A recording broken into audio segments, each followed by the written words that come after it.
Ready. Welcome to episode 71 of the Go Get 'em Agility podcast. My name is Margaret Hughes, and I'm your host. We are coming into winter, and a lot of my students will probably be practicing over the winter on skills or courses or whatever. So I want to talk a little bit about how to get the best bang for your buck. What benefits your agility journey more? Is it building individual skills, or is it practicing coursework? So 14 to 22 obstacles all in a row. Is that more beneficial, or individual skills, maybe 3 obstacles, 4 obstacles, building in something that you've been struggling with, or doing coursework and getting it all? In my opinion, I think students and just everybody, I think the trainers in general, get more bang for their buck from skills training than they do from coursework.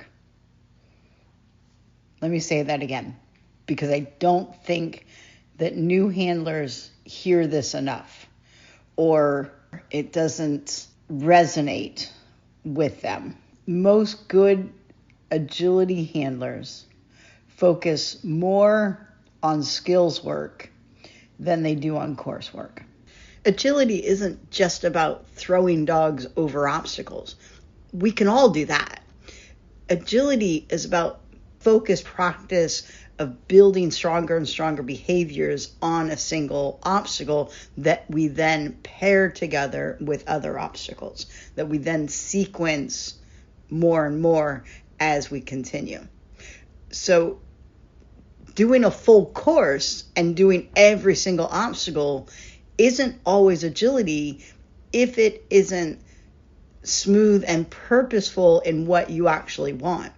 Like, I see many dogs that spin the wrong direction, or handlers even that bring their dogs across their body and then turn the dog away from the obstacle to then turn it back onto the obstacle. And, they do this in rally. They do this in, do they do it in competitive OBS? I don't think so. Maybe, to get them onto the start line. But they do it in rally, where the dog is heeling on the right side. Then the handler brings the dog across their body and rotates them into themselves back onto the left side of heel. And in agility, we don't do that. We don't ever want to do that, because the moment that you turn your dogs back to the obstacle, you run the risk of incurring a fault in some venues. And those that you don't, doesn't mean that you're not messing with the dog's line or messing with the dog's head on, wait, which direction are we going? Because we want it to be flowy. We want it to be on the dog's path, not manipulating the dog's path to get it onto our path, right? So practicing side changes, purposefully practicing for distance, for anything on an obstacle, is what winter training should be.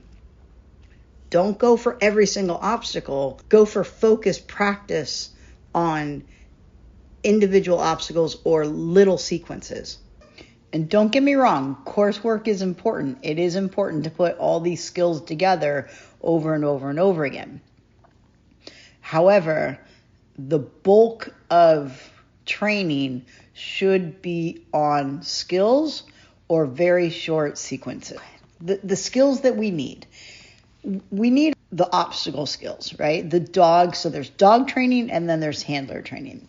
And then there's a little combo of both, right? Working together as a team. Once your dog understands their skills, understands how to do the equipment, then there are just a host of different things to work on within that equipment. So it's not just about doing a jump, or just about doing a tunnel, or just about doing a contact.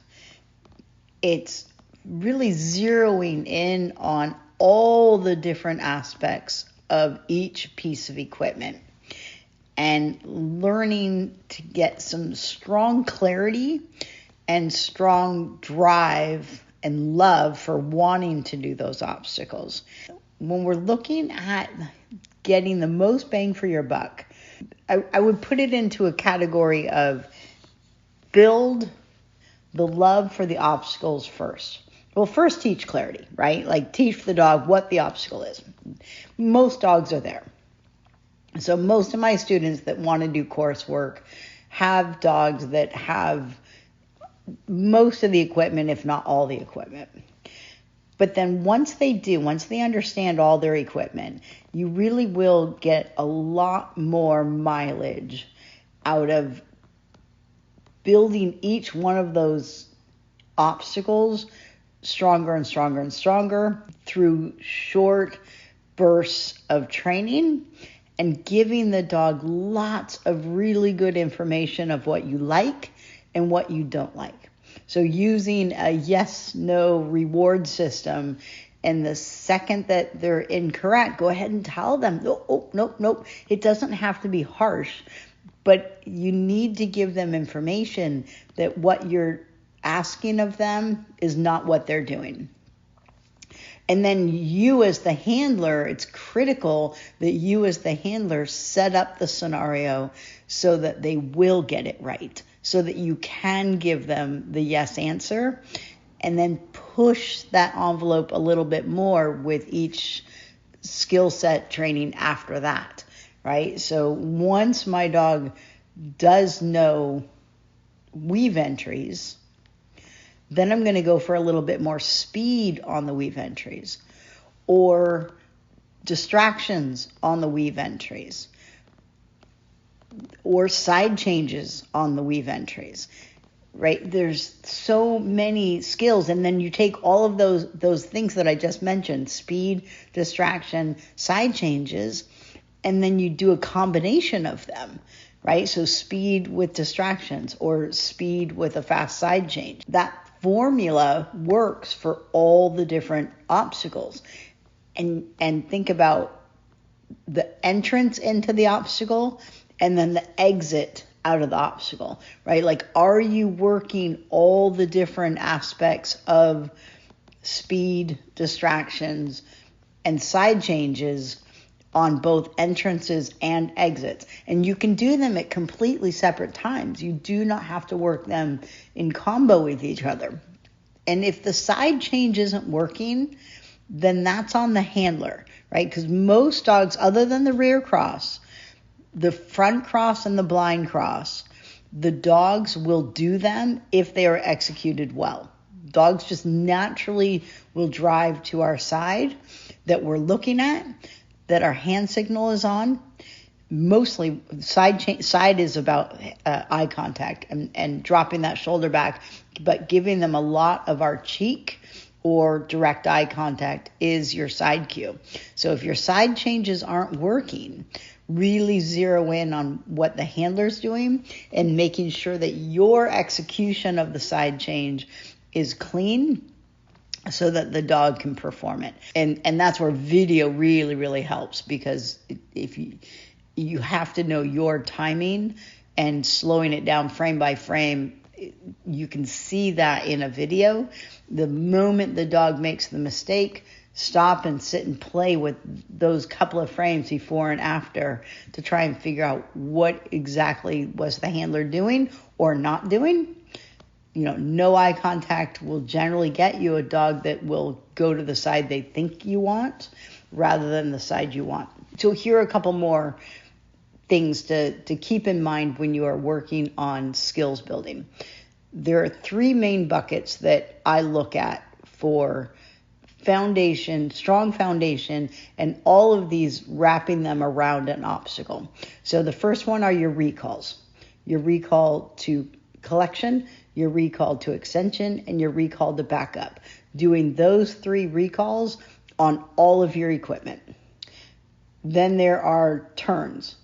You have your two side change turns are your front cross and your rear cross. Those are both turning cues, generally. And then you have your pull turn and your push turn. wrapping all of those turns around every single piece of equipment. And again, talking both entrance and exit. And then the last one are sends. So you have a forward send and you have a lateral send. And then both of those with opposing motion. So those three buckets, recalls, turns, and sends, working all three of those individually on individual obstacles and building your obstacles bigger and bigger.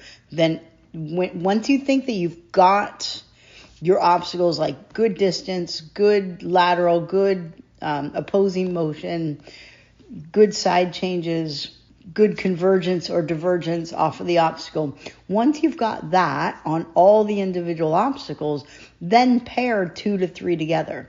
I once heard an instructor say that they literally focus on, I believe it was 3 to 5 obstacles only. Like that's their main goal. 3 to 5 obstacles, 3 to 5 obstacles. And then every once in a while they do 10 obstacles, right? And then every once in a while they do 15 obstacles. But they work in buckets of 3 and 5 over and over and over again. And that really, if you can focus on that, then you'd be shocked at how fast you can do 15 to 20 obstacles. And most people start to peter out on 20 because they start to lose steam. If you imagine that you're losing steam, your dog can definitely lose steam as well. And while I know that a lot of these dogs have a lot of high energy, we're trying to burn off some energy on them, keep them exercised and just mentally stimulated. Agility is really, really fatiguing to dogs mentally and physically. And so we don't want to burn them out on a ton of jumping courses when we should be focusing on individual obstacles. If you're looking at cleaning up your contacts, you're not contact training if you're doing a full course, right? Like you get to see where your contacts are within a full course, but you're not actually training them unless you're repeating it to see what it looks like again, right? So when we do a couple of reps over and over again, then we get to start to show the dog, that's it.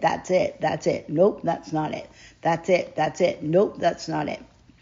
And I'm not saying do it a whole lot of reps, but I would venture to say that if I wanted to show my dog what I like, I want to see at least 3 reps in a row to make sure that I'm getting what I want, because dogs can fool you. They can get it right the first time and then they figure out what you're doing, and the second time they go, no, I don't want to do that. Or they're willing to do it faster or stronger. And that faster, stronger one is the one that we really want to jackpot.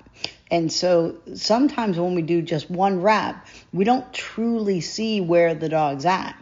I also, though, don't want to do 10 reps, right? So there's this, maybe I will, but it really depends on what I'm working on, how hard it is, how strenuous it is. But I want to see 2 to 3 reps in a row so that I can be sure that, yes, they are seriously starting to get it. And then they'll fall apart again. But you'll start to see this pattern of 2 steps forward, 1 step back, 2 steps forward, 1 step back, or, it randomizes for the dog. But when you're starting to show them multiple reps, yes, that's it, then it becomes stronger and with more clarity. And that's really what we want. That's the guts of agility, is showing them, giving them clarity on what we want, and then trying to build in that speed and piece it together slowly. But if we're only ever doing coursework, we truly are not seeing what our dogs are doing on individual obstacles. One skill that I think really, really gets pushed to the back burner, and yet I think it is one of the best skills that we need, because it is always our last resort side change, is the rear cross. It is by far the hardest one to teach, not only for the dog, but also for the handler. When we're teaching it, handlers have a tendency, at least new handlers, have a tendency to be okay with the dog spinning the incorrect direction on landing. And I really want to emphasize how yucky that is. Not because you're going to get faulted for it, but because it sets up an incorrect pattern for the dog. That this is how I think they feel. When dogs jump in a certain direction, they believe that they are right, and they're happy to do it. They're like, yes, I'm jumping and we're going in this direction. And then if they're not taught or showed the rear cross correctly, then the dog lands, figures out that they're incorrect, and they get this feeling of, oh, they're leaving me and going the other direction. Why didn't they just tell me that to begin with? And so they get this almost feeling that they're incorrect. And dogs always take being incorrect personally. They blame either the equipment or they blame themselves. They rarely blame the handler. Some dogs do, right? Like there's a couple of dogs out there that you can hear them go, ugh, that was not nice of you to do that to me. But most dogs take it internally, and so when they're being told that they're incorrect, even if you don't tell them, they just guessed wrong on the direction, and then you're leaving them, and so they're like, oh, I'm being abandoned, and they come chasing after you. It's not a good feeling. They don't get a good feeling about agility when they constantly think they're incorrect. And so that is one of the main reasons that I really want dogs to know the rear cross so that they can turn the correct direction without spinning incorrectly either before the obstacle or after the obstacle. And some dogs are really good at masking that frustration that they have for being told incorrect information, right? They're just boisterous dogs. They're bouncy dogs. They've got a lot of enthusiasm. They don't show it externally like some dogs do, right? Like some dogs sniff, some dogs, they leave their handlers, but other dogs bark or spin. And barking and spinning can be a sign that your dog is frustrated with you. Not always, right? Like sometimes they're excited as well. But learning to detect when you're doing a nice sequence, when you're doing well in that sequence, are they still barking? Or are they only barking when they feel that the course was meant to be a different direction? Right? Like try and figure out why they're barking, and figure out if it is truly excitement or is it frustration. Because we really want to keep that frustrated barking to a minimum. And that rear cross turn is one of my main buckets of foundation training that I absolutely want my dogs to know. And it literally can take hundreds of reps for some dogs because it's such a difficult side change move for them. And the handlers can also get frustrated with it. So practice it because it's a great one. It's the last thing. If things go sideways, the rear cross is the last side change cue that we can give our dogs without causing either an off course, a knock bar, or a refusal prior to the obstacle. So practice it for sure. If the rear cross is a struggle for you, make this winter training about training the rear cross because it will benefit you on coursework. And in order to train the rear cross, you have to have some value for the jump, right? Because it involves jumping. And so that's the first thing you want to teach is commitment to the jump, build value for the jump, jumping without cueing, right? Like you approach a jump, does your dog take it? Let them take it. Don't get mad at them for taking an obstacle or for taking the only obstacle I don't want dogs to take on their own is the teeter and the dog walk, but the teeter mainly. Well, and the dog walk. But jumping, I don't mind my dogs. If I'm walking past a jump, as long as my leash isn't on, I actually think, I tell them, I smile at my dog and tell them, yeah, you're a good little jumper, aren't you? Because building value for jumping is so good that once you have value for wanting to jump, then the rear cross becomes easier because they want to drive in front of you, which is one of the required elements of the rear cross, is that they're willing to leave you and go in front of you to take the jump. And so that's job number one, is build value for jumping, build some distance on jumping, get your verbal in there to assist you so that you don't have to be close to the jump, but that you can send your dog to the jump. And then really concentrate on the timing of stepping behind your dog for the rear cross. So they have to drive forward, but then you have to step across their path in order to show them the turn cue. And ideally, you're showing that turn cue, you're stepping behind their path before they get to the jump so that they can turn the correct direction right on lift. But that can take some time. Some dogs pull off when you do that. So, but definitely practice it. Use this winter to clean up your rear cross if that is a struggle. Otherwise, work on your 3 buckets: your recalls, your sends, and your turns. I think I said that backwards. Recalls are number 1, turns are number 2, sends are number 3. If I was to give you a ratio of skills work to coursework, I'd put skills work at 70% and coursework at 30%. That's how much I love skills work. All right, y'all. Have a great winter. Make sure you warm your puppies up before you take them out in the cold to exercise them. Use your house to exercise your dogs. You don't need a whole lot of space to do verbals, and there's so many things that you can do in your house. Work your indoor stuff, build up your foundation skills, and then we'll get to coursework come springtime.